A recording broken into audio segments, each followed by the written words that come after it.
Hello, everybody. My name is Joe Kelly. I am the Community Relations Program host at the Rochester Hills Public Library. I would like to welcome you to this evening's author talk entitled Epic Confrontation, Canada versus Russia on Ice with author Greg Franke. Before we get started, we would like to thank the Friends of the Rochester Hills Public Library for supporting our programs through their many fundraising efforts. We greatly appreciate their support. You can register for our upcoming programs by visiting calendar.rhpl.org. And you can join us here for another Zoom presentation and author talk on Tuesday, October 13th at 7 p.m. when we host author and true crime novelist Tobin Book, who will discuss his novel, Michigan's Lonely Heart Killers. Tonight, attendees will remain muted throughout the program. I encourage you to ask questions through the chat feature. I'll leave a little message so you can see where that is. And the program will be recorded and available to view on the library's YouTube channel 1 week from tonight. In regards to questions, we'll go through our presentation and then we'll be asking a bunch of them at the end. So even if you want to hold them to the end, that's fine. If you want to ask them throughout, I'll take note of them and I'll ask them at the end. We're happy to welcome author Greg Franke to discuss his latest book, Epic Confrontations, Canada versus Russia on Ice, the greatest sports drama of all time.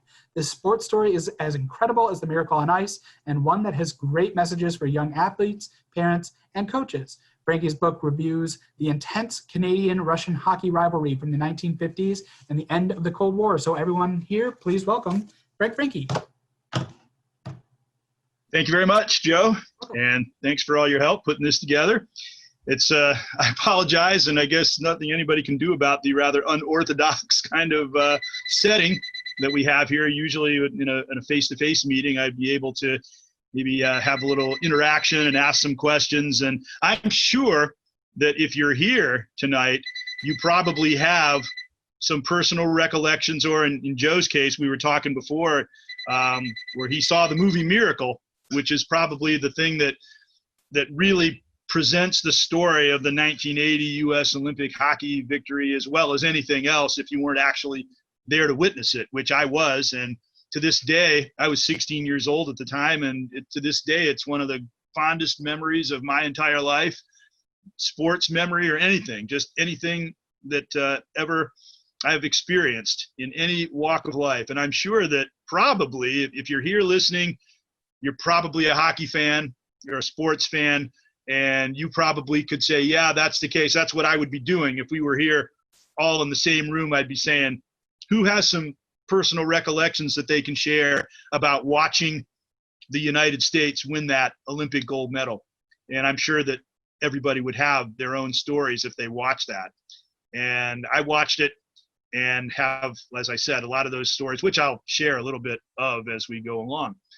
But in Canada, this story that is going to unfold in this book is as hard as it is to believe, because if you experience the Miracle on Ice, and you know it was officially called the greatest sports moment of the 20th century in the United States. Well, this event in Canada was, I think, even bigger story than the Miracle on Ice was. And it was something that gripped the entire country of Canada. The big difference that I see in comparing the Miracle on Ice to this Canada-Russia epic confrontation rivalry, which especially centers around one big series in 1972, the first time that the Canadian professional hockey players, which are well known in the United States because they were the biggest stars of the National Hockey League. Bobby Orr did not play, unfortunately, because he had a knee injury. Bobby Hull did not play, unfortunately, because he just joined a new league, the World Hockey Association. But nevertheless, Phil Esposito, Ken Dryden, Bobby Clark, Frank Mahovlich, Yvonne Cornway, Brad Park, all these big stars that were known all through the United States, especially for the ones that played on the American-based teams. They had a big following, and this series in 1972 was very well known to hockey fans who followed those teams. So maybe if you remember the Miracle on Ice, and if you were around, I told you I was 16 years old in 1980. So yeah, I was around. Do the math. I was 9 years old in 1972, but I did not really know all that much about what was happening in that big series. So just by way of introduction, what I want to try to do, time permitting, is to break down the story and be maybe 4 parts. First of all will be just to give you some background information about this book, about the project, how it happened, because it's a fascinating question. And probably I've been at book signing events all over Canada. I've been on a lot of interviews and Canadian media outlets, just starting to really promote the book here in the United States now. In fact, I had a chance last Thanksgiving weekend. I think it was the day before Thanksgiving. I was talking about this book at between periods of the Red Wings Maple Leaf game. Many of you guys listen to the Red Wing broadcast. You might even remember hearing it. But I did that, and I was on a Columbus Blue Jacket broadcast talking about this book. But this is the first public event outside of that I would say would be analogous to the book signing events that I did in Canada, in the United States. So I hope that can either bring back some fond memories for people. Maybe there are people that were living in Canada at the time and they have the firsthand recollections of this series. Maybe there are people that don't know all that much about it, but were interested to hear about a story that is on the same level, and I kid you not, it's on the same level as The Miracle on Ice. And I would say The Miracle on Ice even is a story that you might say it's a great sports story, but it's more than a great sports story. It's just a great story, period. And the same thing with this book about this epic confrontation rivalry. It's so much more than a sports story, and that's one of the things we'll get into. So the first part is to talk about the background of this book and basically how it came to be, and then talk about the story itself, not just the big confrontation that took place in 1972 that was so miraculous. It is probably, if you talk about a nation's history, when you talk about Canadian history, things that happened that were monumental events in the history of Canada, sports or otherwise, it's very possible that this hockey victory in the height of the Cold War against our primary adversary in the Cold War, and something that was so important to everyone in Canada, when the Toronto Raptors won the NBA championship last year, there was a lot made out of the fact that 45% of the Canadian population was watching those games, and they were taking great pride in the fact that a Canadian-based team won the NBA championship, even though the players weren't Canadian.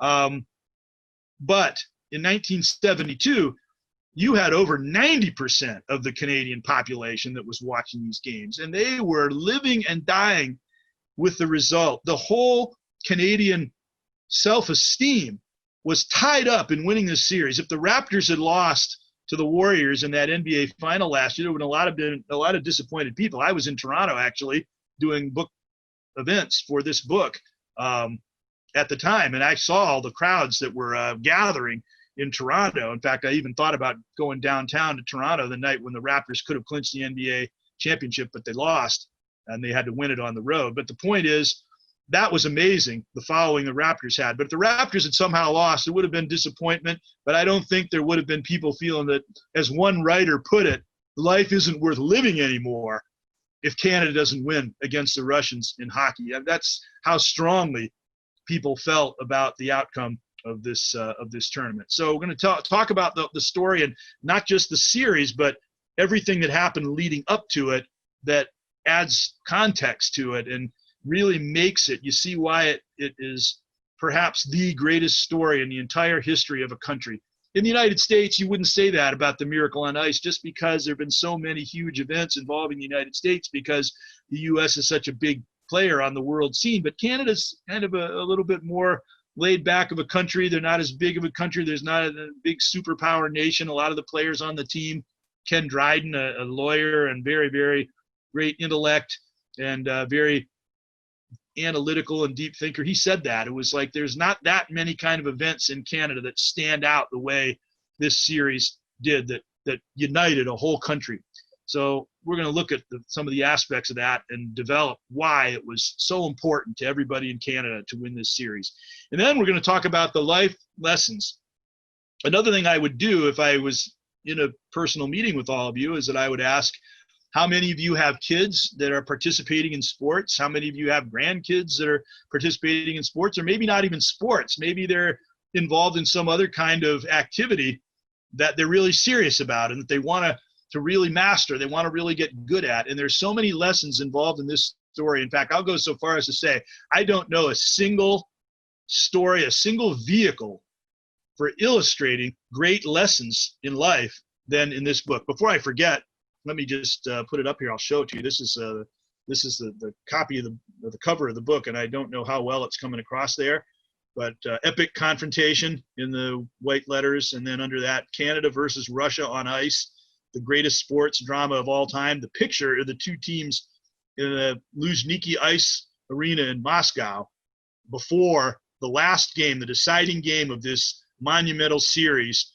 that had the most unbelievable climax and conclusion, and outcome that just had an entire country beside itself with joy, to be honest, especially not only just because they won, but they won when they didn't expect to. They fully expected to win easily.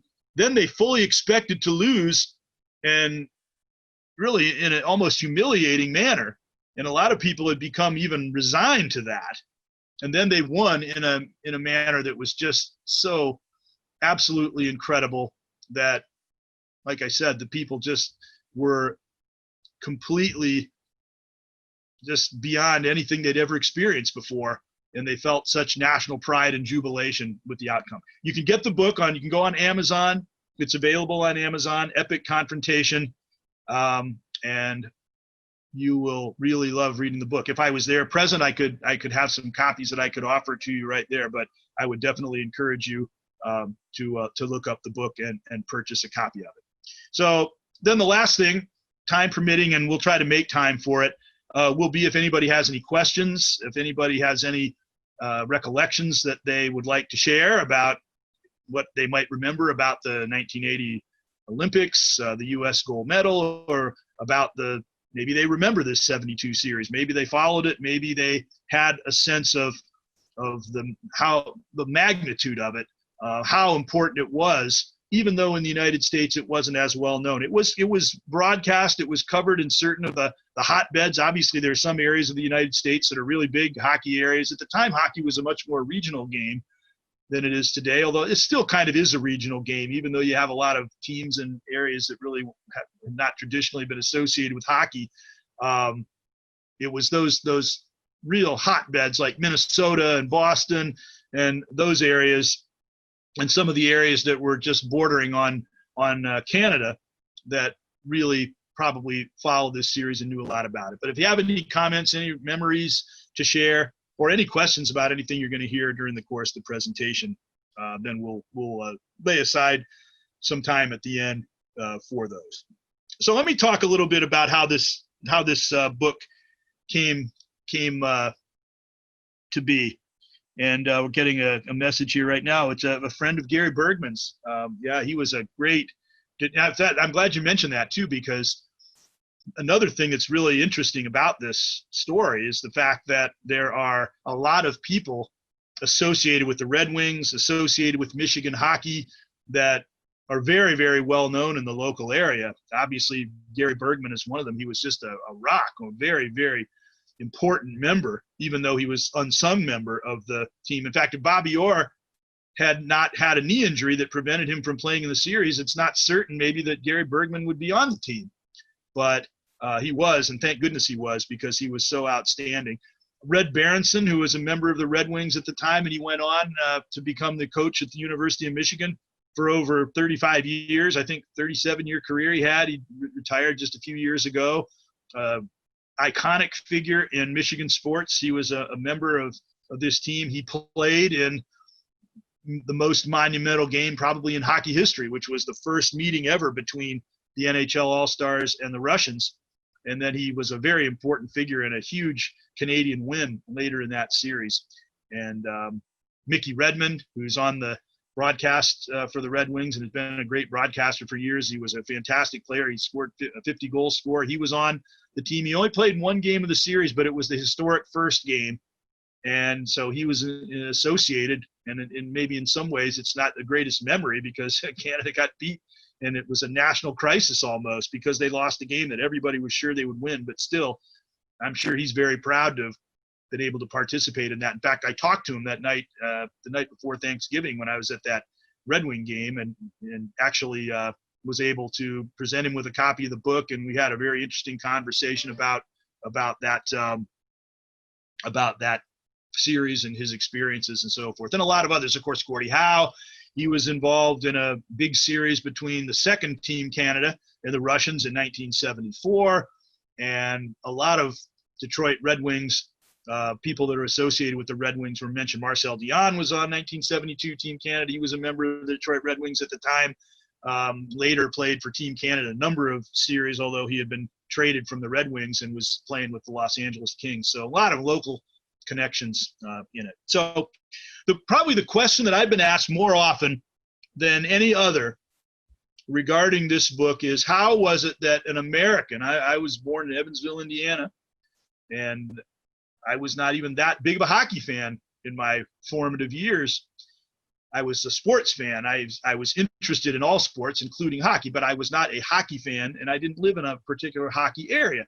And in 1972, I was somewhat aware that there was some kind of series going on between Canada and Russia, but I had no idea what a big deal it was. I had no idea that this was something that people in Canada had been thirsting for, the opportunity to put their top professional hockey players on the ice to prove that Canada still is the very best in the world at their game, because they've been losing a lot of amateur events, the World Championships, the Olympics, before professionals were able to play. And I'm sure that a lot of you remember the way it was, that it just didn't seem fair. I mean, these communist countries were getting to put on these guys that trained for sports practically. I think somebody said it was 1,200 hours a year they were out practicing their sports, even though they're officially amateurs, whereas even the pros in the National Hockey League were probably only playing about maybe a quarter of that amount of time, like 300 hours a year, somebody estimated, or less. And the amateurs were playing even less than that. But yet they could play. They could play in these tournaments. They were the best players in their countries, but because of the way that their societies were organized with the state support for sports, they could put all that time into developing a powerhouse national team and play. But our best players couldn't play because of the rule, because they were getting a paycheck for playing their game. So it didn't seem fair. It didn't seem right. And Canada had been losing for a lot of years. And they wanted so badly to have the chance to show that it is still our game. We're still the best at it. We're going to teach these Russian communists a thing or two about this game. But I didn't know any of that. I knew there was this series going on, and that was about it.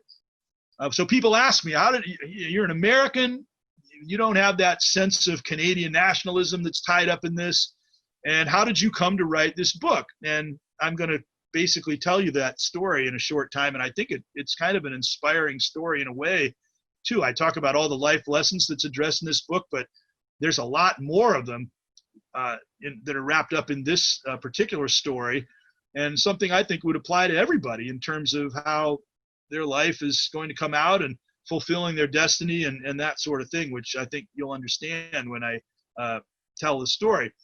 But certainly another thing that I would say is that I think that the fact that I am a little bit of an outsider allowed me to tell the story probably in a way that hadn't been told before and had to be told, because if you're from Canada, the story means so much to you. It's become legendary. It's become the stuff that it's really more myth than fact sometimes. And so I read a lot of books about this. In fact, reading a lot of books about the topic made me think that I would like to write a book about it in this way, this manner, that really tells it, as Howard Cosell used to say, tells it like it is. But nobody in Canada, I don't think, could really do that. A lot of people tried. A lot of good historian, journalist types thought and they needed to present both sides of the story as best they could, and they did an admirable job of it. But there was so much emotion involved that it was very difficult to get past that closeness you have to the story to really tell it that way. And then I had a real opportunity to tell the story uniquely from the Russian side of it too, which I'll get into a little bit. But in short, I learned to speak Russian, which is something I never ever thought I would do. I got involved in sports journalism. I got involved in covering international hockey. I ended up meeting a lot of famous Russian hockey personages, and I got to be particularly close with the family of Anatoly Tarasoff, the gentleman who is known as the father of Russian hockey, and probably the greatest coach innovator the sport has ever known, in my opinion, and one of the greatest coaches, if not the greatest of all time. I would say he's somewhat similar to a Vince Lombardi type, putting it in the context of American sports. Somebody who was a slave driver, it seemed, somebody who was just excessively harsh, it appeared sometimes, on the players, even someone who could seem to be cruel. And that wouldn't be an overstatement. But the players had great reverence for him nonetheless, because they obviously he led them to great success, and that overcomes an awful lot. You can go through a certain amount, you can go through a great amount of self-denial and self-sacrifice if you win. If you do that and you lose, then it doesn't quite seem worth it, which had something to do with what happened in the Soviet Union when the country imploded and a lot of the players started coming over to the National Hockey League. But if you win, then you can see the positives of some of the harsh measures that we're subjected to. And Tarasoff was a tremendous disciplinarian, but he was also the second aspect of it is Lombardi cared about his players, and Tarasoff cared about his players. So it's the old saying, it's a cliche, but it's so profound, and that's why cliches are cliches. They keep getting repeated because they express something that goes to the heart of a matter that is profound, and that is the idea that people don't care how much you know until they know how much you care. And a great Russian hockey coach, the coach of the team in 1980, in fact, when they lost to the USA, he might have been as greater coach than Tarasoff in terms of tactics, in terms of techniques, in terms of just the X's and O's of the game of hockey. He was brilliant. And I really think that he took what Russian hockey had been to an even higher level, because he was a genius in that respect. But all he cared about was winning. All he cared about was hockey. He didn't care. If you know the story of the Russian Five, which of course is a big, very successful book in Detroit by Keith Gave, who, by the way, went to the same Russian language school that I did. I learned to speak Russian in the same school that he learned to speak Russian, allowed him to write his book. So there's a lot of similarities between this book and the Russian Five. If you happen to have read the Russian Five, I'm sure you'll love this book too, Epic Confrontation. So anyway, I didn't know about all these things when I was young, but there was one thing that I do remember in 1972, and you guys probably do if you're old enough to recall, that the Olympic Games were going on at the time. And that was one of the reasons maybe why in the United States this series wasn't getting as much attention as it would have otherwise. Of course, the baseball pennant races were really going on in September, and the NFL season had started. So there were a lot of things that were competing for attention with this series, but the Olympics were going on.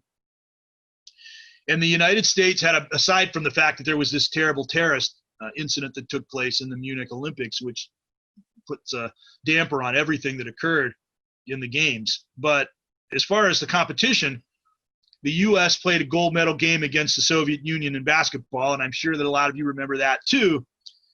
Very similar to the story in Canadian hockey was the United States. Basketball was our game. We had won every Olympic gold medal there was since the inception of the Olympic Games in the basketball competition, and it was basically not even close. It was as much of a blowout as when the Dream Team went to the Olympics for the first time and they were winning every game by 40 or 50 points. I mean, that's what it was like when we sent a college all-star team basically to the Olympics prior to 1972. But the Russians gave the U.S. a really good game, and then they ended up beating them, but they beat them in a very questionable manner. In short, they were given 3 tries to score the winning basket in the last few seconds, and they failed the first 2 times, and they just kept giving them another chance and another chance. And it was like they're going to keep, as one of the players said, they're going to keep giving them chances until they get it right, because the world was so polarized because of the Cold War, which is a very important aspect of this Canada-Russia hockey story. The world was so polarized by the Cold War that the communists wanted to win. I think that we did in a way, but not to the extent they did. They wanted to prove that their system was better than the Western system, that their communism was better than Western democracy and capitalism and so forth. And they thought that by winning sporting events, they could prove that they actually were a more successful society. So it was a big thing to them to win. And so they didn't really care about, okay, if we had to play fast and loose with the rules and then win a committee vote because there were more representatives from communist countries from behind the Iron Curtain that were going to decide the outcome of a protest, then so be it. If that's what we got to do to win, that's what we'll do. And that's exactly what happened. Even though I think that any concept of fair play would say that the U.S. deserved to win that game, or at least they should have won by the rules. Maybe they didn't deserve it because the Russians were so close. The Russians were leading in the final seconds of the game. Anyway, I say the Russians. For the hockey team, that's accurate. Almost all the players were Russians, but the basketball team, they were mostly Latvians or Lithuanians. They had some Russians, but they were more a lot of Estonians on the team. From the Baltic, people from the Baltic countries, and that was all the case. So calling them the Russians in basketball is a little bit of a misnomer. The Soviet team, they were leading with a few seconds left to play. So in a way, the U.S. team had only itself to blame. But anyway, they lost. And the bottom line is I was very upset. I was very upset that we lost that tournament. And so I happened to see, I think it was on Wide World of Sports, but whatever network was showing one of the Canada-Russia games from this 8-game series that they had playing. And I didn't know anything about the background that I'm going to be telling you about here tonight. I didn't know any of that. But I did know one thing, and that is Canada was playing Russian hockey. The Russians had just recently stolen the Olympic gold medals from us, and I wanted to see that Russian team beat. And they were losing 4-1. It was a third period, and Canada was leading, and I was thinking, yeah, fantastic. And I was not a huge hockey fan, but I watched hockey, and I liked the NHL, and I'd heard of a lot of these players, and so I was very, very happy. First, it was just interesting to see all these stars playing on one team like that. Watching the Rangers and the Bruins had a huge rivalry, and Phil Esposito and Brad Park were big rivals, and to see these guys playing together on the same team was interesting. And the Canadians and Ken Dryden, who had just upset the Bruins in a huge Stanley Cup upset a couple of years ago, just the year before, to see these guys all playing on one team was really interesting too. But the score was 4-1. I thought, yeah, fantastic. And then the Russians scored a goal with about, 10 minutes left in the game. It's like, okay, we still got them 4-2. Before they got done showing the replay of the goal that made it 4-2, they'd scored again. They didn't even get to show that because it happened so fast after the second goal. So now it's 4-3. It's like, oh no, these guys are coming back. And back at the time, the Russians, they just had this sense of, they looked like robots. They were just programmed. They were known to be the most well-conditioned athletes in the world. They'd come to the Olympics. Olga Korbut had just been a star in the gymnastics in the 72 Olympics, and she'd do the most perfect presentation, and you wouldn't even see a lot of emotion. Maybe you did with her, but with a lot of the Russian athletes, especially the male athletes, you really didn't see that sort of thing. And they just kind of went through their paces, and they would score the most brilliantly conceived goal that you'd ever imagine, and then they just skate away like ho hum. We do that all the time, which they did. It was like not even out of the ordinary. They didn't show the emotion that North American athletes did. And there was just something almost like Terminator. If you saw the movie like Terminator 2 Judgment Day, no matter what you do, you just keep coming at you and never change expression. Or Ivan Drago, in the Rocky IV movie, which this story is very similar to it. Just Joe and I were talking before, and it's like if you watched Rocky IV and you saw Sylvester Stallone have to beat that huge Russian beat him in that boxing match when it seemed impossible. Imagine having to do that 3 times in a row, not just once. I mean, that's what Canada had to do. Their backs were to the wall. They were playing in Russia. They were playing in foreign territory. They were playing in an unfamiliar environment. They were playing on a rink that was wider than they were used to playing on. Most of them have never been out of Canada in their life until they became NHL players. They had basically had circles skated around them throughout an entire series for 5 games, and now all of a sudden they got to win 3 games in a row, all in Russia. It seemed impossible, but they did it. And anyway, they came back and they won that game I was watching. It was 4-2, 4-3. Then they tied it 4-4. Then they went ahead 5-4, and they won the game 5-4. And it's like, oh my gosh, I just can't believe. The coach for the Canadian team, Harry Sinden, who used to coach the Bruins, he coached them to a Stanley Cup in 1970.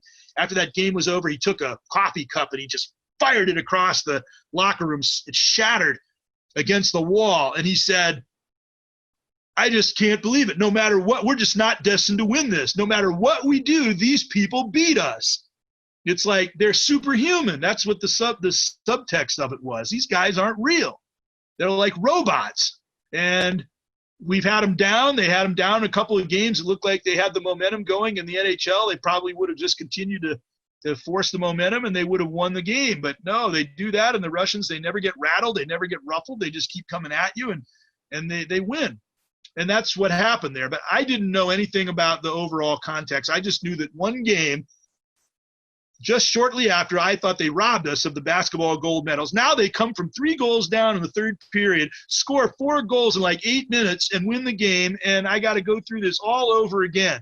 And I really did not like the Soviet Union very much when that happened. And it wasn't just the sports, it was the politics, it was the communism, it was the Berlin Wall, it was the Cuban Missile Crisis, it was all of the threats, it was the invasions of countries like Czechoslovakia and Hungary and other countries, and these stories are all referenced in the book. There was a huge political context to it. We have grown up believing in the United States that it's a country of freedom. It's a country of free speech. It's a country of freedom of the press. It's a country of freedom of religion. It's a country where you're innocent until proven guilty. It's a country of freedom. We've had obviously a lot of problems in our country's development, but basically we're built along those ideas. And if you grew up in this country, especially from my generation and maybe from the generation of some of you in the audience, and I think from a lot of the younger generation as well, they understand that, whereas maybe they can't quite understand, looking back, what it was like to be living in a country where literally you have a wall up there and you can't leave. You can't leave the country. If you lived in Berlin and you lived in the eastern sector of Berlin and you had family on the western sector of Berlin, they put that wall up. You were not allowed. You would go the rest of your life, quite possibly, and never see your relatives again. That's what it's like. It's incomprehensible. This was the sort of authoritarian, despotic rule that existed in the Soviet Union. And that's a big reason why not just Canada wanted to uphold its hockey reputation and the United States wanted to uphold its basketball reputation. That's important too. But the big thing is, as we see in this story with Canada and hockey, if they lost to Czechoslovakia or if they lost to the United States, they didn't like that. If they lost to a team from Britain that was mostly from so-called from Britain, but they were mostly Canadian players, they didn't like that, but they'd say, hey, you know what? We taught the United States how to play the game. And we sent a lot of Canadians over to Britain to play, and there are a lot of them are on the British team. And the Czechoslovakians, they went to be tutored by the great Canadian masters to learn how to play hockey. So, and this was before Czechoslovakia came under that communist umbrella, but they did not want to be under the communist umbrella. They were forced to it. So we didn't look at these countries as our enemies. Maybe our rivals, or Canadians didn't. They're rivals, but not enemies. And the Soviet Union was an entirely different thing. So this was another reason why losing to them was just such a terrible thing. So I was very upset when they lost that game, but I didn't think anything much of it after that. A couple of years went by. In fact, I got a book for Christmas a couple of years later, and it said that Canada had come back and won this series from 1972. And I thought, what? Isn't that series thing where they lost that game and they had the big lead, and then the announcers were saying now they got to win 3 games in a row, all in Russian. There's no way, they're dead. That's that. And I didn't find out for a couple of years that Canada actually won. I wish I had found out sooner, because I went through 2 years being upset about the way they lost. And I just assumed they'd lost until I found out the great news after the fact. But it was still not something that was a big deal for me. But the thing that started me on the road to writing this book was that I decided to start playing hockey. And I was living in Virginia at the time. It wasn't a big hotbed of hockey.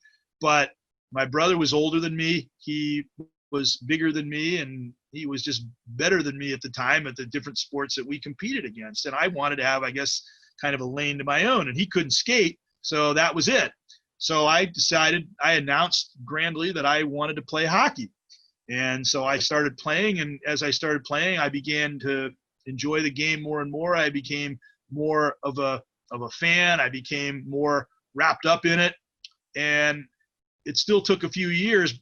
I remember in 1976, Canada played a tournament called the Canada Cup, which you might remember is the first time that the 6 best hockey countries in the world had all their best players, theoretically anyway, all their best players with no restrictions based on amateur status or anything else. And they played in a big tournament, and it was hosted in Canada. And similar to 1972, Canada really put great store in winning it, which they did. And Bobby Orr played in it. He'd missed the 72 series because he had a knee injury, but he was able to play even though his knee was really bad at that time. And really, he only had a few more games to play in his whole career. but he was able to squeeze out that tournament. He was able to squeeze out the 7 games that Canada played, and he was the best player on the ice. He won the Most Valuable Player award, and Canada won the series. I still had not heard. I watched a couple of games of that, but I still didn't know much about the background of it. But in 1979, I was now 15 years old. I'd been playing hockey for a while. I was taking the game pretty seriously, and now I knew what was happening. And the NHL had a series in New York. It was called the Challenge Cup. Now, if you remember from the 1980 Olympics, one of the big reasons why it was such a big deal to beat the Russians and why they were considered so unbeatable is that they had played a team of the top players in the National Hockey League just a year before the Lake Placid Olympics. And they beat them in the series, and they annihilated them 6-0 in the championship game. So you had all the top NHL players. You had Guy Lafleur and Dennis Potvin and Larry Robinson and Serge Savard and Mike Bossy, Brian Trottier. I mean, you name it, Gilles Perreault, Marcel Dion, Ken Dryden, you name it. It was the cream of the crop of the North American professionals. A lot of the same guys who beat the Russians in 1972, and a lot of the new stars too. And they couldn't even stay on the same ice with the Russians. And that's why when next year, there's like, how are a bunch of college kids from the United States who just played college hockey going to compete against a team that destroyed the best players in the National Hockey League? Not just beat them, destroyed them. That's why the Russians were considered so invincible. And it was a major building block in the 1980s story. Well, so I was old enough now to understand what was going on, and I didn't like at all the idea that the Russians had basically taken Canada's game. The United States wasn't Canada, but we were friends of Canada. And I took a lot of pride in the idea that our friends to the north were the best country in the world, and they supplied the players to a lot of our teams.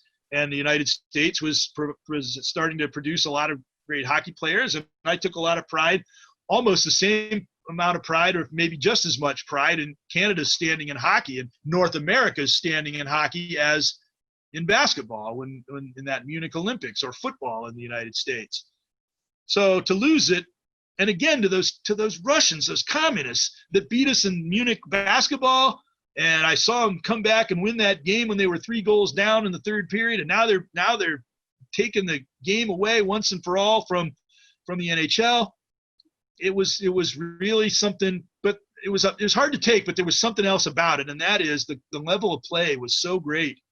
I mean, there was a level of excitement. There was a level of drama to it, the national aspect of it, the country aspect of it, that was beyond playing in a league where you have teams of professionals signing contracts and drafted and coming together just because of business considerations. You have guys that are playing for the pride of their country, the pride of their league, the pride of the people that putting so much store in their upholding their national reputation. It was just above and beyond what I had experienced watching NHL or NBA or NFL, what have you. And from that time on, international hockey became my main interest. And then, of course, the 1980 Olympics came around, and that was just something I'll never forget. I could talk about that for such a long time. I remember, I'll just share a couple of brief recollections about that. I watched, it was hard to get hockey on TV. I was living in Dayton, Ohio by this time, and it was pre-cable TV. So it was very difficult to find any hockey games on television. But PBS covered a game. The U.S. Olympic team played the University of Wisconsin shortly before the 80 Olympics. And I watched the game, and it was great because there weren't too many hockey games you could watch, as I said. But these guys looked really good. I mean, they skated well. They passed the puck well. They played a pure kind of game that was more probably entertaining than a lot of the NHL hockey I'd watched over the years. And I thought, these guys are good. And I heard they had a really good record. They'd been beating most of the professional teams. The top minor league teams were the Central League and the American League back then. And they had a great record against those teams. And they had an almost unblemished record against college teams. So they were really doing well. They played a few games against NHL teams early in their training, but they had lost them. But it was so early that it wasn't really, I think, representative. They were a really good team, and I thought that they had a good chance to do well in the Olympics based on that. But I didn't know that much about international hockey. So I had this friend from Finland He is an exchange student. I was playing hockey with him, and he knew all about all the international teams, and he knew that not only the Russians were good, that the Czechoslovakians were good, and I knew the Czechs were really good because I'd seen them play the Russians in the gold medal game in the '76 Olympics. And once again, the same old story. The Czechs were ahead. I was really rooting hard for the Czech team, the Czechoslovak team, and they had to lead with 5 minutes to play, and the Russians scored twice in the last 5 minutes and stole the gold medal. I say stole. They won it fair and square, unlike the basketball. But it just seemed like they were on the ropes, and they always seemed to win somehow, no matter what you did. I say that Canada won in '72, but I didn't know about it when it happened, so I didn't feel like I really internalized that. But my friend from Finland, he knew that it wasn't just Russia and it wasn't just Czechoslovakia. He knew that Sweden was a great country in hockey. Finland had become a very good country in hockey. West Germany was pretty solid. He knew that there were a lot of good countries in European hockey, and especially the big four were considered to be the Soviet Union, Russia, Canada, Czechoslovakia, and Sweden. And he was telling me that I said, I thought this U.S. team looks pretty good. And he said, well, I think that the Russians are better, the Czechs are better, Canada's better, Sweden. I said, Finland, Sweden? Are you kidding me? But I didn't know. He did. I just wasn't knowledgeable enough about international hockey to realize that those teams were very, very good and probably better, and historically had always been better than the Americans. And but nonetheless, I stood up for the American team. I said, no, these guys are good. I think they're going to do really well. Well, then they played an exhibition game with the Russians a couple days before the Olympics started. Some of you guys might remember this. If you watch Miracle, you'll remember it. They got destroyed in that exhibition game. They lost 10-3, but it could have been a lot worse. And I couldn't watch the game because I didn't have cable TV, but my friend did. And I called him up, and the first period's over. I said, how's the game going?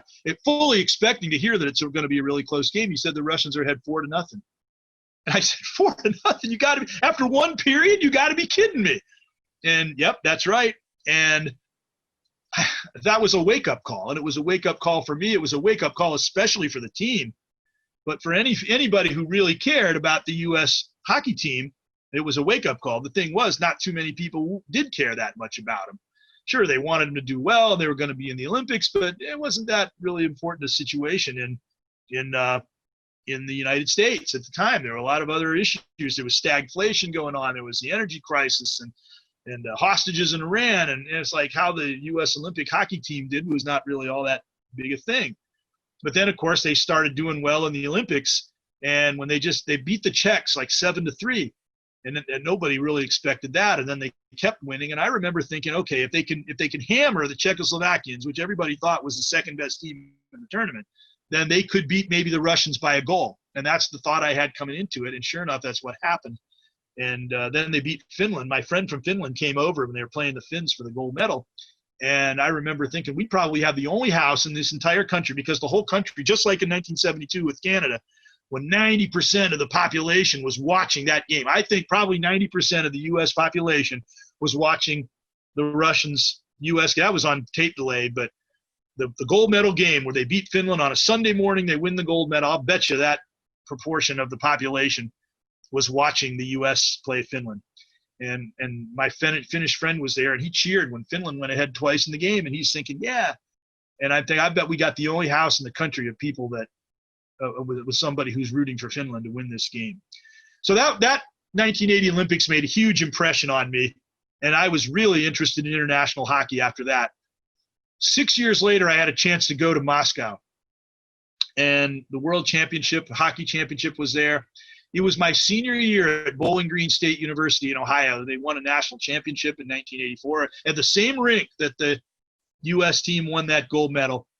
And I was broadcaster by then, and I actually got a chance to watch our team win a national championship in that Lake Placid arena, go down to the arena afterwards while all the celebration was going on, go down to the rink, to the ice level, on the ice, and see all these people waving flags. And I thought, this is the closest anybody could ever be to actually having been there the night that the U.S. beat the Russians or won over Finland and won the gold medal.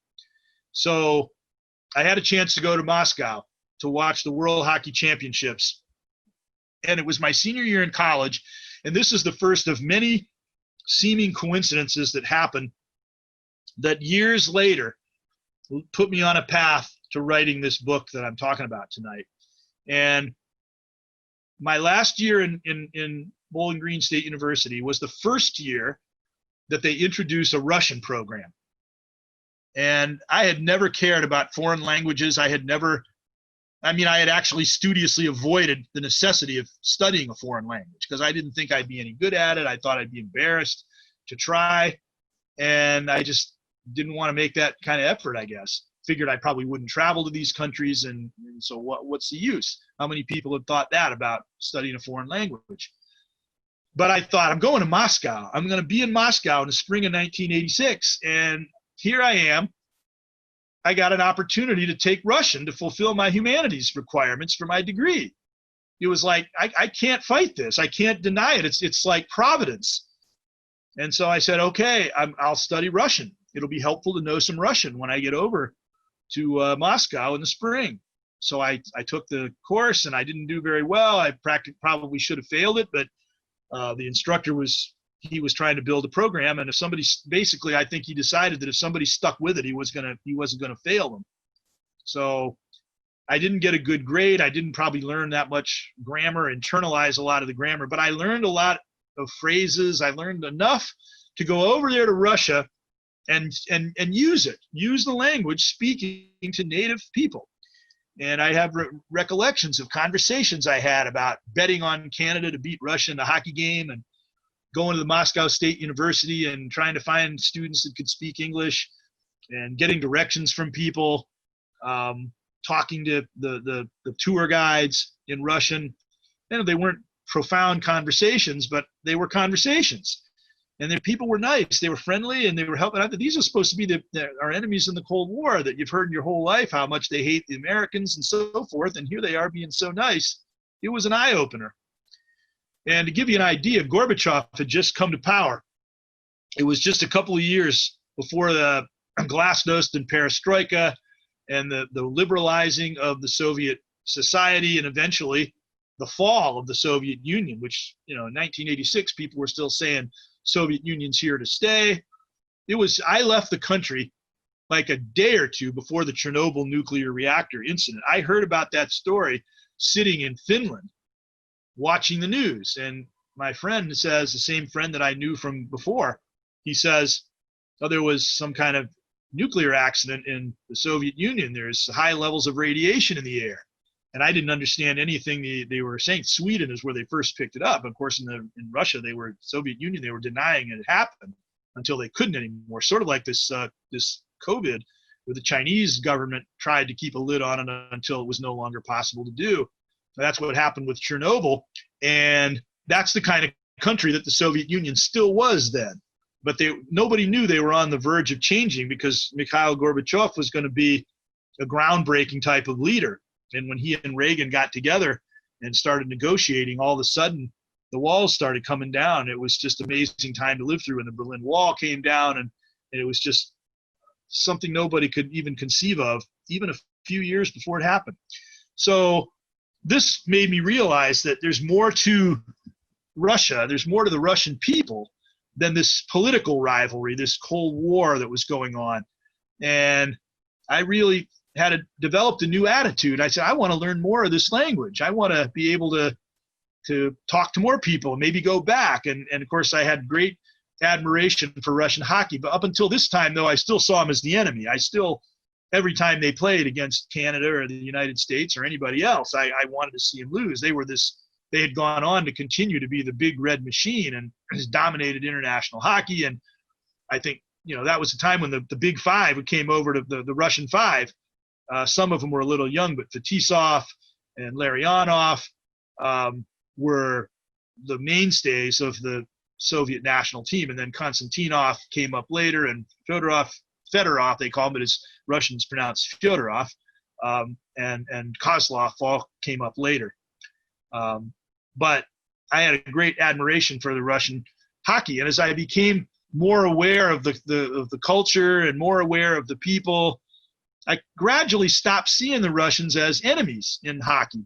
I started seeing them as good guys instead of bad guys. And the glasnost and perestroika revolution helped that, because more of a human face was on the country than had been the case in the past. And it was easier to like these guys instead of not liking them or even hating them. And then eventually they started coming to the NHL, and they became household names, not just from international competition, but playing at home. And they just became good guys. So that was a real change. And the way I say that this book has a lot to do with circumstances in today's world, you see a lot of situations revolving around people from different cultures, and there's a desire, I think, for a lot of people to maintain their culture and to be proud of their culture, the history of the United States and so forth, the way Canada was in hockey, the freedoms that we've always had, and all those things. But there's things you can learn from other people too, and that's what Canada learned from Russia in hockey, and it's what I learned from my experiences going to the Soviet Union. So anyway, a few more years goes by, and then eventually I decided that I wanted to pursue coaching. And one of the reasons I wanted to pursue coaching was because I'd been in broadcasting for a lot of years, and I'd played the game, and I had really come to admire the Russian style of hockey. I thought there were a lot of great things to it, and I actually used a lot of those things to improve my own skills after I had not stopped playing. But I saw, hey, this stuff really works. If you go and apply yourself to skills the way the Russians taught the skills, then you could become vastly better as a player. And I wanted to learn to teach. I wanted to teach young players to play that style of game. So that was my goal. And so I was covering hockey at Bowling Green State University, as I said, and their coach was Jerry York. And you might remember, have heard recently that he was named to the Hockey Hall of Fame. He was inducted just recently in the Hockey Hall of Fame in the most recent class of inductees. He's the winningest coach in the history of college hockey. He won a national championship in Bowling Green that I talked about being part of. And he won several more once he went back to his alma mater at Boston College. Well, I had gotten to be friends with him from working with him and interviewing him over the years, and he knew about my interest in Russian hockey, and he used to invite me to come to his clinics, his summer camp, and show videos of Russian hockey and give presentations about it. And when he heard I was interested in coaching, he said, well, you should attend this meeting called the World Hockey Summit in Boston, and you make some connections there and so forth. So the famous father of Russian hockey, Anatoly Tarasoff, was there. He was there at this meeting. He was very old. He was probably in his 80s by then. He was not in good health. Nobody expected him to be there, but he was. He showed up in person. Everybody thought he was just going to give a video talk the way I'm doing right now. But he came to this meeting, and it was like, this is an unbelievable opportunity. I can speak Russian. Nobody else in this whole place can speak Russian except him, except for his little entourage of people that came with him. And I'm the only one who can talk to him. It's just like, what kind of an opportunity is that? And I got to be friends with him over the next couple of days. And his daughter was there, and she really took a shine because I was still a pretty young guy back then. I was about 31 years old and American, could speak Russian and knew all about her father's career and thought he was just the greatest coach ever. And I got to be friends with her and the family. So she said, if you ever get to Moscow, look us up. And I thought, can this be happening? This is like one of my all-time sports heroes. And I just got invited by his daughter to come and visit them in his home in Russia. Wow. And I said, well, great, I'd love to do that. But I had no particular plans to do it and no particular opportunity. I mean, you still needed to have a visa and everything like that to travel there. Well, this was in the summer of 1993. Now, a couple of months before that, in the spring of 1993, I had started covering international hockey world championship tournaments for a Russian language newspaper out of New York. And I was in Munich, Germany, and I had met a Russian sports writer and gotten to be friends with him. And just because I could speak Russian, it was like we automatically became friends. It's what I had found. The Russian people were so hospitable and everything. And he said, would you like to come to Moscow to help me cover a big tournament? It's called the Izvestia tournament, held every Christmas at from late December. And I said, sure, I'd love to do that. But I just like when the coach's daughter invited me to come visit them, I thought I'd love to do it, but realistically, how am I going to do that? So a couple of months then after I got invited to Moscow by Anatoly Tarasoff's daughter, I get a phone call at about 6 in the morning. And I probably wasn't going to answer it. I work nights a lot, and it was like, it's early. I didn't want it. But I thought, who's going to be calling at 6 in the morning? Maybe it's an emergency or something. So I went ahead and answered the phone. And after it's kind of garbled, and finally I realized it's my Russian sportscaster friend, sports writer friend, invited me to come to Moscow to help him cover this tournament. So the next thing you know, everything fell into place. I went to Moscow. I helped him cover the tournament. I met the coach and his daughter. She introduced me to the woman who became my wife to this very day. We recently celebrated our 24th wedding anniversary. And finally, I realized as all this happened, I got introduced to all the great stars of Russian hockey. The coach's wife, Nina Grigorievna Tarasova, the coach by then had passed away, but she handed me a notebook, and it was like the holy grail of Russian hockey. She says, here's the phone numbers of all the great Russian hockey players that we've known over the years. Feel free to contact any of them that you wish and line up interviews with them. And I thought, this is incredible. And I had a chance to do that. So I actually had firsthand opportunity to talk to a lot of these Russian hockey stars that played in this rivalry against Canada over the years. And also I'd made friends with a lot of the people at the Hockey Hall of Fame and some hockey researchers in Canada. So I had a chance to talk firsthand with the top people in Russian hockey and the top people in Canadian hockey to put this book together. And that's what I ended up doing. And it was a project that took years, but it presented both sides of the story in a way that I don't think has ever really been done before. And that's what makes it fascinating, because what I did was, besides talking to these people, as I went back into the newspaper archives and the libraries, went to libraries like right here at Rochester, Michigan library that they had in Toronto and in Canadian cities and in Russia. And I dug up stories that were written about these games. Now, like I said, it's a legend.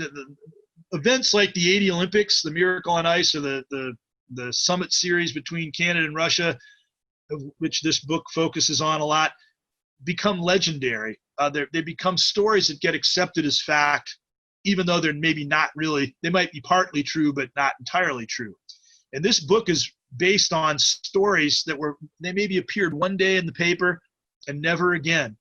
And they shed an incredible new light on things that people thought that they knew and never knew about. And I want to take some of the time that we have. It's about 8 o'clock here, so probably in the next 20 minutes or so, I want to maybe talk a little about some of those things that when I started researching this book, I knew just about everything there was to know about the topic by then. I had really become kind of a specialist in international hockey and Russian hockey, and I'd read every book I could get my hands on. I'd watched a lot of the games. I took years. Now you can watch all these games on videotape, or not videotape, but on YouTube. And but I had spent years trying to acquire videotapes of these games, and it took years and years, but I was finally able to do it. I'll never forget how excited I was when I finally acquired all 8 games of the 1972 series, which I didn't get to watch when it was happening, and got to see all these things. But so I was as close to an expert as you might think someone could be. And yet I was thoroughly amazed at all the things that I found from reading these newspaper articles that I did not even know about beforehand. And it changed a lot of the narratives that existed from being accepted as truth to realizing what really happened. So let me give you a couple of examples. So after the Russian team had been beating the amateurs in Canada for about 10 years, they won 10 straight world and Olympic championships starting from 1963 to 1972. They won the Olympics in 1972 in February, just a few months before they met the Canadian NHL All-Stars for the first time. And they had become the dominant team in all of international hockey. Now, when they first came over to Canada, a Russian team first came over to Canada, it was 1957. And the Moscow Selects came to play against a series of Canadian senior teams. Now, the Russians first started playing Olympic hockey in 1954. and the Canadians had basically owned the Olympics. They could send a team, not just a national team. They could send a team from just people who lived in Winnipeg, basically, or just people from Toronto, just players from one team, one senior team, maybe with a couple of reinforcements from good players from other teams. Basically, they would wear jerseys that say Canada, but they would just be one team, and they would usually maybe be the team that won the Allen Cup, which was the senior amateur championship from Canada, and they would win the gold medal with those teams. They would beat all the best players from other countries, the United States or Sweden or Czechoslovakia, and a lot of times they beat them pretty badly. When they first started playing, they beat them by scores like 15, 20, or 30 to nothing. It was that much of an onslaught. But by the 50s, it had gotten a lot tighter, but Canada still was winning most of the time. The Russians brought a team over in 1954 for the first time ever, and the Canadians were so haughty. It was like, there's a reputation that the Russians were pretty good. In 1920, the first time that Canada sent a team to the Olympics, the locals were saying, that Czechoslovakian team, that Swedish team is pretty good. There are going to maybe be some good games between them and Canada, and the Canadians would laugh. And then they'd go out and beat them 15 to nothing, or they beat them 30 to nothing. And maybe it wasn't going to be that bad anymore because the European teams had improved since then. But basically, when people started, the Russians are good. The coach of the Canadian team that went to this 1954 World Championship, it was a senior B team, a good senior B team, maybe the best senior B team in the country. They were the highest scoring senior amateur team in all of Canada, but they weren't even the A division. The coach kind of laughed and he said, the Russians, I can guarantee you, he'd never seen him play once in his life, but he said, I can guarantee you they are not going to show us anything new. And we are fast, we are strong, we are hard shooters, and there's nothing anybody's going to be able to do to stop us. And you know what? They came and they played through the tournament. They wiped everybody out just like everybody expected. They beat teams badly that the Russians played close games with. And everybody expected that Canada would just waltz to victory in the gold medal game. They lost 7-2. It's like, what just happened here? What just happened? And one Canadian player said, their slowest player, the Russian slowest player, was faster than our fastest player. This is a team the Canadian coach was saying, we're a fast skating, hard shooting team. How's anybody going to be able to compete with us? How's anybody going to be able to show us anything new? And now afterwards, the Canadian guy says, our fastest guy was slower than their slowest guy. So the next year, it's like Canada's saying, we got to send a better team. We got to win this back. It's a national emergency. So they sent their best senior team in all of Canada, the Penticton Vees. They won the Senior A championship. And they got some, but not a lot of reinforcements, but they were over with a mission to beat the Russians. And they did. Once again, it was the final game, gold medal game. Everybody was nervous. 8,000 service people from Canada were there at Krefeld, Germany, just like rooting like they'd never rooted before for Canada to win. And they did. They won 5-0, and it was like the greatest redemption, the happiest day maybe in Canadian sports history, and one of the happiest days in the entire history of Canada until 1972 when they beat the Russians in this 8-game series. They won 5-0, and then everybody thought, well, okay, that 54 was a fluke. We sent a team that wasn't as good as we should have been. We didn't realize that these Russians were going to be as good as they were. Now we know. Now we know all we have to do is send a really good team. They have to be prepared, and we'll be fine. We'll beat them, and we'll, again, go back to winning every year. So then they played them in the 56 Olympics. First time the Russians had ever played in the Olympics, which is a lot more watched than the World Championships even. And the Russians beat the Canadians again in the gold medal game 2-0. It's like, wait a minute, we were supposed to be over this. We beat them last year after we lost the year before. This wasn't supposed to happen again, but it did. So then the next year in 1957, the Russians come over to Canada for the first time ever, and they have a practice in Canada, in Maple Leaf Gardens in Toronto. And these Canadian NHL administrators, coaches, general managers, players, they were watching, and writers who had been covering the NHL for years, and they said, these guys are amazing. These Russians, they are fast, they are skilled, they're more accurate shooters than we are. They're incredibly well disciplined. They have great teamwork. Their cohesion on the ice is just something we've never ever seen before. These guys are great. Now remember that. So they played this series. The first game they played in this series in 1957, they played was the Whitby Dunlops, the team that won the senior amateur championship, and they were going to represent Canada in the 1958 World Championships. And by now, people were thinking, these Russians, they've beaten us in the Olympics. They beat us in a world championship. We watched them practice. They were unbelievable. They were way better than anything we expected. Our senior teams might have trouble against them. Now, mind you, these aren't the pros. These aren't the NHL guys or even the minor league guys, but still they were great. And there were a lot of guys, former NHL players and former and future pros that were on these teams. So they play the first game of this series in 1957. Russians drop the puck. Russians take it into the Canadian end. They score 1-0. The crowd hasn't even finished settling in their seats yet. They drop the puck again. Russians take it into the Canadian end, score again. They're a minute into the game. Some of the fans still haven't gotten in their seats yet. It's already 2-0 for the Russians. And the Canadian fans are thinking, oh my gosh, we're going to maybe be destroyed by this team. But then the Canadian team got together. They came back and they actually won the game 7-2. They scored 7 goals in a row. The next game, their team was up 3-0. So the Canadian teams had scored 10 straight goals against this team. And now they're saying, oh, these guys, they look good in practice, but practice players are a dime a dozen. Just because you can skate with nobody hitting you, that is not the real test. And these guys now, they're going to be lucky if they win one game. And they lost 2 of the first 3 games of an 8-game tour. But after that, the Russians just internalized all the lessons that they learned in the games they lost and combined that with their great talent that they already had, and they won the last 5 games in a row. After the tie they got, some people were saying, oh, they're a pretty good team. They'll probably win a game before they go home. Instead, they won all the remaining games. So the next couple of years, Canada sent really strongly reinforced teams. They were basically professional teams that they sent to the Olympics or to the World Championships.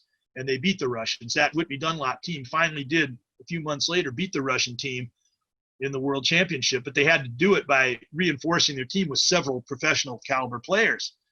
The 1959 team had 13 future or former pros. These were professional teams, basically. And they were having to really struggle to beat the Czechoslovakians and the Swedes as well as the Russians. But the Russians were the strongest team they had to face.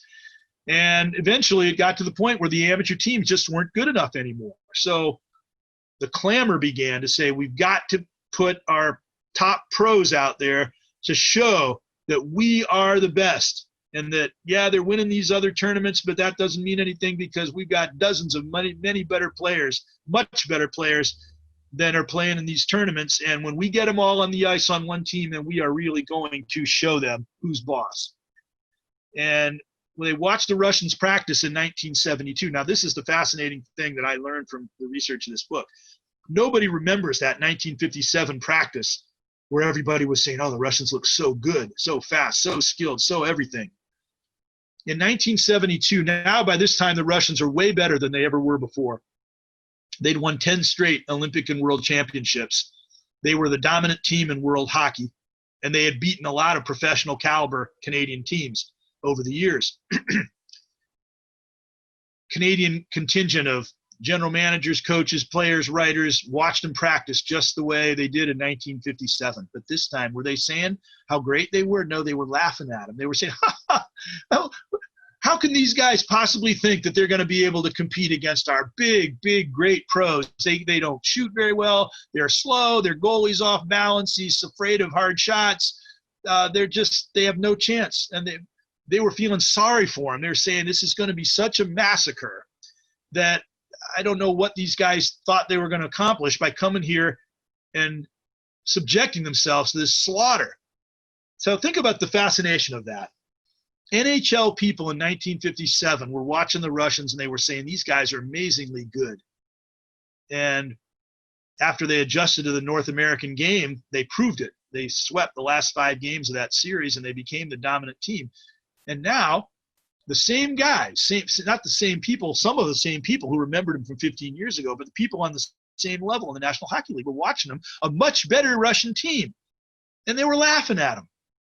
So it shows the power of the psychology of it to think that because we believed our professionals were so great that nobody could compete with them, that affected the way we saw our opponents. And everybody thought in Canada that no matter, there were a few people, naysayers, that were saying, no, the Russians are much better and you're going to be very surprised when you play them because they're the most well-conditioned team in the world.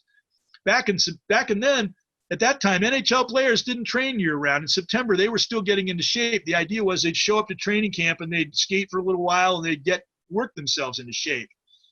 In this 72 series, they showed up to camp in August. They figured we'll have 3 weeks of practices and then we'll be in a few scrimmage games and we'll be ready to go. And they found out that just wasn't the case. And they played the Russians, and it was just like that 1957 game, but in reverse. Drop the puck. Within 30 seconds, Canada scores. It's 1-0. Now the crowd is in ecstasy because they've been told that our pros are finally going to do it. They're going to show the Russians who's really the boss.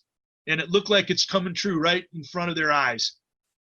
5 minutes later, they score again. They didn't score 2 goals in 60 seconds the way the Russians did in 57, but practically that's 2-0 now. And it's like, we're doing it. It's our dream is coming true. They almost made it 3-0. And it looked like it doesn't matter. Okay, we didn't score that time, but it's a matter of time. We're going to run the score up. They lost the game 7-3. It was all over again in reverse of what happened in 57 when the Russians looked like they were going to destroy the Canadians, and then the Canadians got 7 goals in a row. The exact opposite happened. But the truth is, you could tell, even when it was 2-0, Paul Henderson, the famous hero for Canada, he scored the winning goal in the last 3 games. He said, even though we're ahead, it doesn't matter what the score is. These guys are for real. They're such good shape. That was a disconcerting thing. The Canadians were panting and they were struggling to just keep their wind, where the Russians, they were just skating around like it was a walk in the park. But it was also their passing, their regrouping, their different style of play that the Canadians should have been prepared for, because they knew the Russians played this way, but they thought, they try that against us, we'll just bump them off the puck. We'll turn it into a counterattack. We'll score, and they're not going to be able to play that way against us. Well, a couple of body checks will break up all that pattern passing. Then they found out they couldn't keep up with them. So now they lost that first game, and now they got us. Now it's like we thought we were going to win 8 straight. Some people thought they were going to lose 8 straight. So the second game was so critical. The announcer comes on TV and he says, the big question going into this game is, can Canada come back, or is the Soviet style of hockey simply superior? And I think a lot of people, even though they maybe thought Canada could come back, they were afraid that the answer to that question might be that the Soviet-style hockey was superior. But the Canadians dug down deep for something beyond what you could just do from physical conditioning. And they just played the game of their lives, and they played with desperation, knowing that they had to win. They couldn't afford to lose again, because if they did, it would mean that everything that their whole country had built their hopes on was going to come tumbling down. And they came back and they won the game 4-1, one of the greatest individual efforts of all time, scored by Pete Mahovlich. Maybe some of you have seen it at one point in time. And they won the game. So then now they're thinking, everything's great with the world again. We weren't prepared for them. They took us by surprise. Now we're going to maybe win 7 in a row. In 1957, the Russians were great in practice. They lost 1 game, and then they were considered to be terrible. Then they played a decent game, and they said, maybe they'll win 1 game, and then they swept their whole rest of them. It's like every day the perceptions changed. Same thing in 1972. It's like we were going to win all 8 games. Then we were maybe going to lose all 8 games.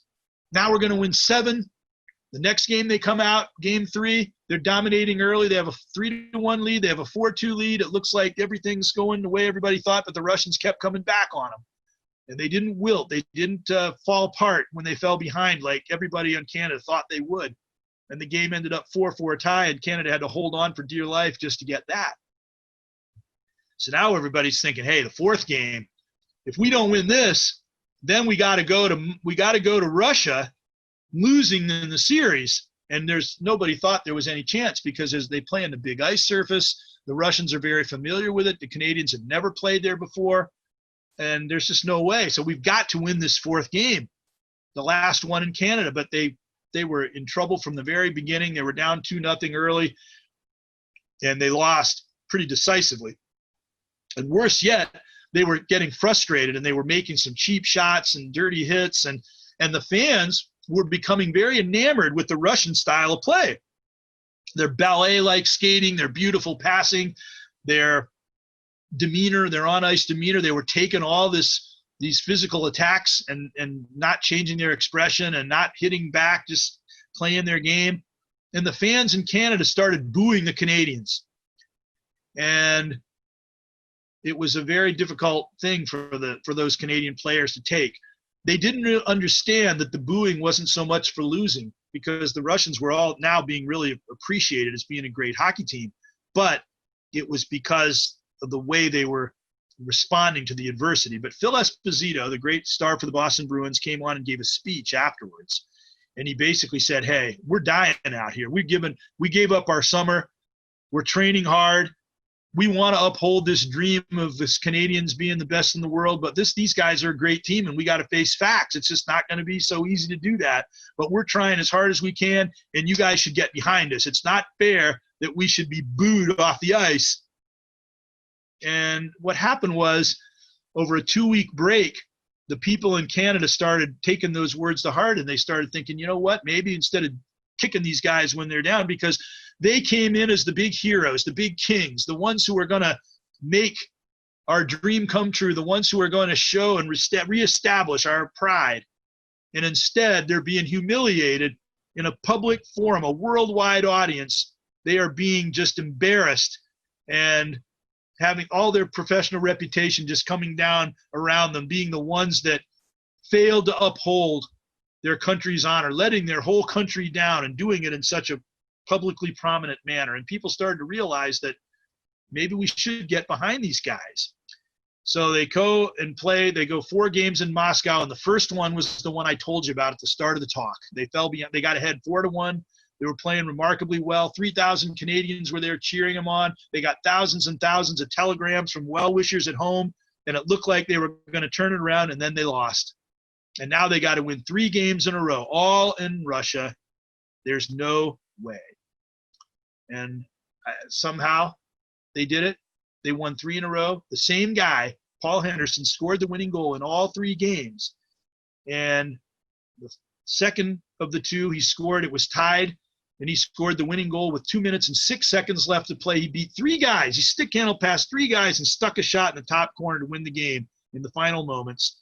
And in the last game, he scores with 34 seconds left in the last game, right when it looked like it was going to end up in a tie and the Russians were going to claim victory because they scored more goals in the series. And right when it looked like it was all over, Paul Henderson scores the goal heard round the world, the most famous goal in hockey history, and a whole country just simply went into absolute delirium. And it was the greatest moment in the history of the entire country of Canada. This book tells this whole story, this whole panoramic story, with all kinds of anecdotes, all kinds of facts, all kinds of interviews, news stories that had been maybe forgotten for it's almost the 50th anniversary of this, that had never been seen for 50 years almost, had probably never ever been thought about until it was put into one source such as this. And it tells both sides of the story, and it is the most amazing story I think you're ever going to hear. If you are a young person playing sports or doing anything else, the lessons that you learn from this story: you get behind, you don't quit. You can fight back. If you don't quit, and your opponents, if you have your other opponent down, you don't get cocky. Because what happens, the reason you have comebacks in sports is because the team that's ahead starts to relax, and the team that's down, if they don't lose their head, if they don't succumb to depression, they fight for their lives. They work harder. And that's what can turn things around again. And so I don't know any story in my entire lifetime that I've ever come across that drives home that point of don't give up, don't quit, than this story. And a young person who takes that to heart can really accomplish great things. That's a lesson for a lifetime. And then also you might say that the Canadians believe that their whole identity was wrapped up in their hockey. You take that away from them, and they feel that a huge part of themselves is just ripped away. And they put too much store in that. It's great to have pride in what you do well, but realize that someone can come along and teach you new things and maybe even beat you. But if you take the approach that we're going to learn from it, and we're not going to just go to pieces, we're going to look at it constructively, then that is something that can help you succeed when it looks like you might be on the verge of failure. I could go on, and I will, but if we do have some questions that have come through, if anybody has had anything they're interested in and want to ask about, then this would be a good time, Joe, to let me know, and we can address those. But you can get the book. It's called, I'll just show the picture of it again. It's called Epic Confrontation, Canada versus Russia on Ice, the greatest sports drama of all time. And it takes a lot to call a book that, the greatest sports drama of all time, but I honestly really believe it is. And it's a story not even just for sports fans. That's what I've said about the personal aspects of it, and just the aspects of learning from other people and not thinking that you have all the answers. And to think that, yeah, it's important. Our culture, our heritage is important to us. Our hockey reputation is important to us.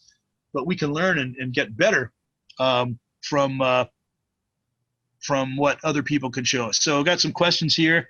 Where did I coach? What do I think is the biggest hockey rivalry currently? I coached at a lot of different places. My first coaching experience was with a Junior B hockey team in Toledo. It's now called Tier 3 Junior A, called the Toledo Cherokee. And anybody who's familiar with junior hockey in this area, we played a lot of teams in Michigan, like the Metro Jets. We played downriver. There were a number of Michigan, Detroit-based teams that we played against then. And then after that, I was the assistant coach at the University of Findlay, and they started a NCAA Division II program at the University of Findlay, just a little south of Bowling Green. And I was a head coach of their junior varsity team, and I was the assistant coach of their varsity team. And that's where I coached hockey. Another question about how much of today's hockey is a result of exposure to the Soviet game? That's a great question. As far as the rivalries today, it's interesting. The Canada-Russia rivalry is still such a big thing. If anybody was watching the World Junior Championship from January of this year, that seems a lifetime ago, before we'd even heard of COVID-19 or anything like that.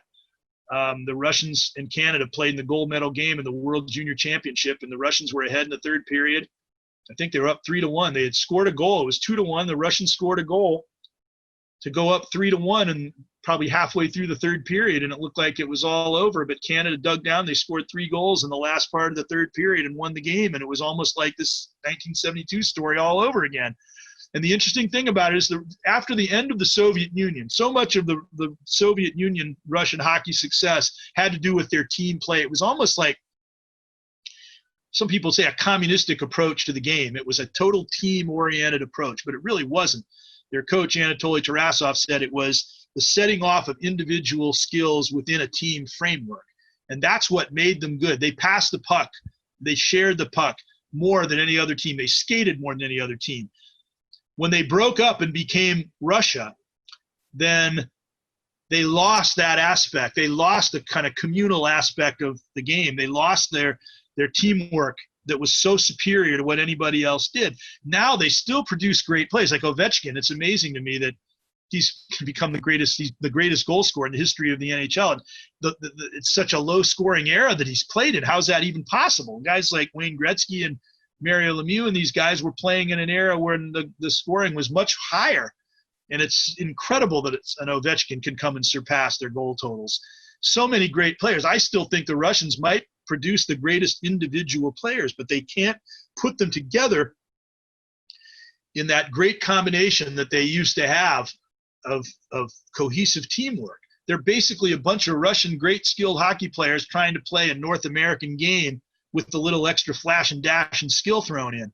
And they can't play the North American game the way the North Americans play it. So they haven't been as successful as they were when they were the Soviet Union. But still, when Canada plays Russia, there's that history that's attached to it, and it's a special event. And I think that Canada-Russia, probably Canada-USA is the greatest rivalry today. But nothing still matches the aura of a game between Canada and Russia, and it's all because of this great rivalry that was built up over the years. One of our listeners grew up in Ontario, and said it was just exactly, it was the kind of thing that is like the assassination of Kennedy. You know where you were, what you were doing when it happened. And what I always say is, when I talk to Canadians, I say, and this is about something good. It's not about 9/11. It's not about an assassination. It's not about the start of a war like Pearl Harbor. It's about something that brought the country together in unity like never has ever been seen before. It may never, unfortunately, be seen again. But it would be great if something could unify a country the way 1972 was able to do. So thanks for that recollection. And I wish that and I say this every time I go to Canada, I say that I wish that I had been there in a schoolroom where they canceled class and they brought in a TV set and everybody watched the big game. And when Paul Henderson scored the winning goal, everybody just erupted. The whole school, whole city streets, people were gathered in front of an appliance store window where there was a TV, and when the goal was scored, strangers hugging each other, embracing each other, just almost feeling like they're one. They've come together in a common goal and common joy. I wish I could have experienced that, and I don't really think that there's been anything, maybe in soccer when a team wins the World Cup, but that's a common experience. This was a once-in-a-lifetime event that defines a country more than anything else. And there have been some great series since then. There have been some great sports rivalries since then. There's great sports rivalries in other sports. But I'm seeing 2016 Cubs downtown Chicago. After the way that the Cubs obviously had that long dry spell, and a lot of people felt that they would never, ever win. I can imagine that would be so. I would have loved to have been there. But it's a city thing. I mean, this was a country. This was a whole country coming together from coast to coast. And I just think that no matter how many great things, the 1980, like I said before, that was a whole country coming from coast to coast. But those people had never heard of this U.S. team, and they wouldn't have cared if they lost. They would have maybe been unhappy or disappointed, but they would have expected it, and they wouldn't really have mattered too much to them. But everything was so wrapped up in winning this. We have to win.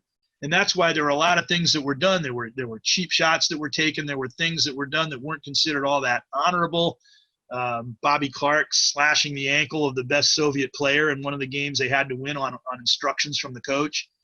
But when you think of what was on the line for those players and what they would have had to face if they not won, coming home in shame, coming home as vilified as the people that let the country down, you would do anything to avoid that stigma. And I think that in something that's almost nothing else that I can ever think of, that kind of conduct that has to be frowned on. Paul Henderson, the big hero, said, this is kind of thing that we can't condone, but you can understand it because of the pressure and the adversity that these people were under that almost no one outside of fighting in a war probably ever experienced. Final time, I think if you came here and you enjoyed this talk, you will love this book, Epic Confrontation, Canada versus Russia on Ice, the greatest sports drama of all time. You can get it on Amazon. I do have a Facebook page called Epic Confrontation. I put a lot of posts up. It hasn't been quite as active lately because of all the things going on with the COVID and everything, but you can go back to a lot of the posts that I've made, telling a lot of great, interesting stories having to do with Canada and Russian hockey. And there's a link you can go to get the book. And I appreciate your attendance. I hope you've enjoyed our talk. Thanks, Joe, for all your help. And have a good night, everyone. Yeah, absolutely. Thank you for coming out. We hope to see you all at one of our upcoming programs, but thank you all for staying here. And thank you very much, Greg Franke, for joining us. My pleasure. All right. Have a good night, everybody.